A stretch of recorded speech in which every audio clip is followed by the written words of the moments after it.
పేదలకు ఇల్లు నిర్మించకుండా వారి ఇళ్లను కూలగొడుతూ సీఎం రేవంత్ పైశాచిక ఆనందం పొందుతున్నారని కేటీఆర్ విమర్శించారు. ఖమ్మం జిల్లా పాలేరు నియోజకవర్గ పార్టీ కార్యకర్తలకు ఎస్ఐఆర్ పై శిక్షణ కార్యక్రమం నిర్వహించారు. హిట్లర్ తనకు స్ఫూర్తి అంటూ ముఖ్యమంత్రి చెప్పుకోవడం ఆయన నిజ స్వరూపమన్నారు. ముఖ్యమంత్రి, మంత్రులు ప్రజా బాగోగులు విస్మరించి రాష్ట్రాన్ని దోచుకుంటున్నారని ఆరోపించారు. రెవెన్యూ మంత్రి భూ కబ్జాలకు పాల్పడుతున్నారని ఆరోపించారు.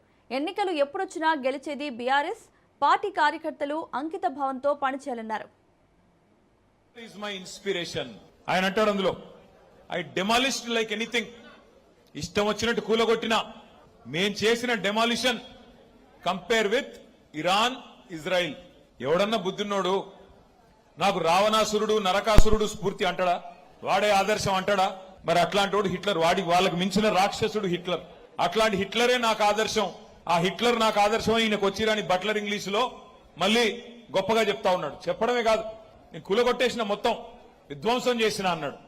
ఒక్కసారి మా పాలేరు బిడ్డలందరినీ నేను అడుగుతా ఉన్నా, గుర్తున్నదా వెలుగుమట్ల ఎన్ని ఇండ్లు కూలగొట్టిండు ముఖ్యమంత్రి? 1000 ఇండ్లు. వాళ్ళ అనుచరుల కోసం, వాళ్ళ రియల్ ఎస్టేట్ దందా కోసం వెలుగుమట్లలో 1000 ఇండ్లు కూలగొట్టి ఇవాళ దాన్ని గొప్పగా చెప్పుకుంటున్నాడు ముఖ్యమంత్రి. ఒక శాడిస్ట్ మాదిరిగా చాలా నికృష్టంగా మాట్లాడుతున్నాడు ముఖ్యమంత్రి. రాష్ట్ర రెవెన్యూ తగ్గుతున్నది, కానీ రెవెన్యూ మంత్రి గారి అవినీతి సామ్రాజ్యం మాత్రం 100,000 రెట్లు పెరిగిపోతా ఉన్నది. అట్లాగే పక్కనే ఉన్నారు వ్యవసాయ మంత్రి. రాష్ట్రమంతటా వ్యవసాయం సంక్షోభంలో ఉన్నది. ఇంత పోనీ కరెంట్ అన్నా సరిగ్గిస్తారా అంటే కరెంటు లేదు.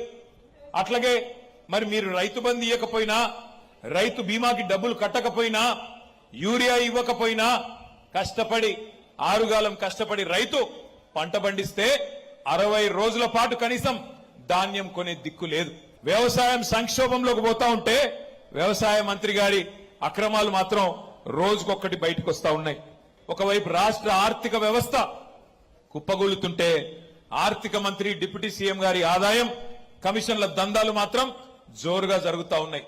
ముగ్గురు మొనగాళ్లు కాదు, ముగ్గురు మోసగాళ్ల నాయకత్వంలో ఖమ్మం జిల్లా ఈ రోజు దివాలా తీసే పరిస్థితి వచ్చింది. దీపం ఉన్నప్పుడే ఇల్లు చక్కబెట్టుకోవాలని చెప్పి ఇష్టం వచ్చినట్టుగా విచ్చలవిడి దోపిడి. 1 కాదు 2 కాదు. మీ బాంబుల మంత్రి గురించి చెప్పాలంటే, పొంగులేటి కాదు ఆయన పేరు, బాంబులేటే.